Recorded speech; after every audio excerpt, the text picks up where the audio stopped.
One other thing I want to touch on whilst I've got both of you. Over Christmas, the final episodes of The Crown landed. I thought the whole thing went absolutely bananas towards the end.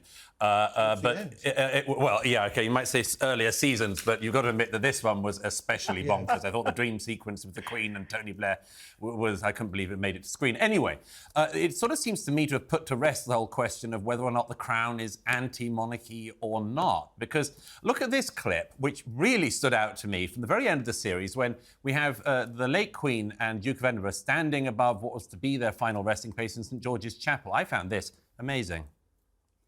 You were born ready. You are one of a kind. By contrast, this lot. The good thing is, it's not our problem.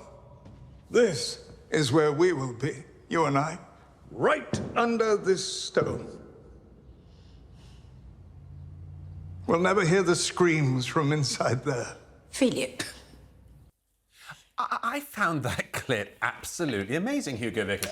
I can't think of a sentiment less likely to come out of the late Duke of Edinburgh's mouth than, oh, well, once we're gone, it doesn't matter if the whole thing comes down. I can't imagine the late Queen thinking anything like that either. Do you agree?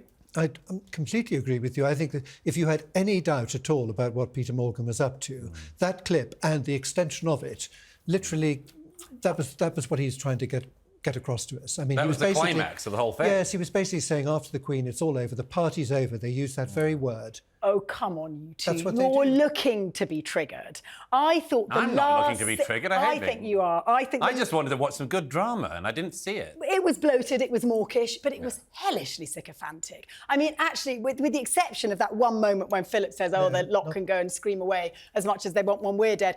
Everyone, Harry and Henry, and they were all, it was like watching custard.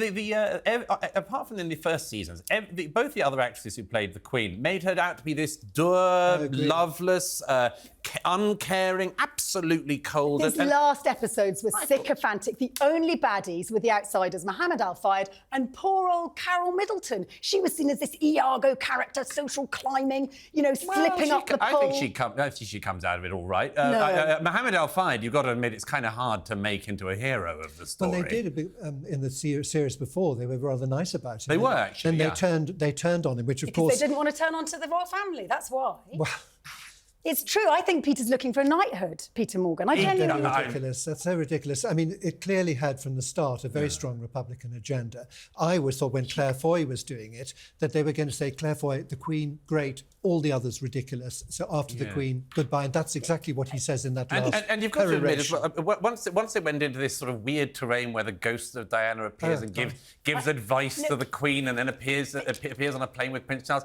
I mean, this drama wasn't exactly sycophantic about Prince Charles and Diana. In fact, actually, I thought they made Charles seem sympathetic, and bearing in mind this was so clearly a drama, what it did was it spread the magic of crazy monarchy with a bit of Hollywood tinsel over the top right around the globe. It actually means that our royal family, unlike the Danish one, the one without a king that's abdicated in Belgium and the other one in Spain, is talked about, that young people know who they are, love them or loathe them. I think it's been a positive, an overall win for the king. Hugo Vickers, you've written about all of the factual errors in the early seasons of The Crown. Have you done the later ones as well, or is that volume too long? Oh, yes. No, I certainly have. And they were published in the Times Online, and I shall publish them as an ebook. I made a YouTube. Okay.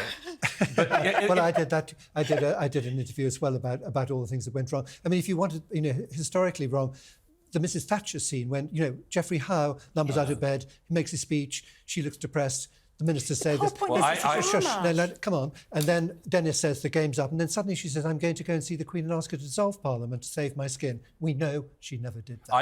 I felt sorry for the actress playing Princess Margaret. Her neck was going to break. I thought it was just going to snap. And I mean, they couldn't wait to have a go at Princess Margaret. She had a hell of a time at the end. Are we not allowed to depict old age and the cruelty of it and the difficulties? Is that persona non grata? Particularly disgusting, actually, the way they portrayed her. I really did. Yeah. But then that's not the only one. I mean, the way they had Prince Philip being blamed for the death of his sister, which I know... That was also bizarre. Anyway, we might not all agree on this, but thank you very much, Tessa and Hugo.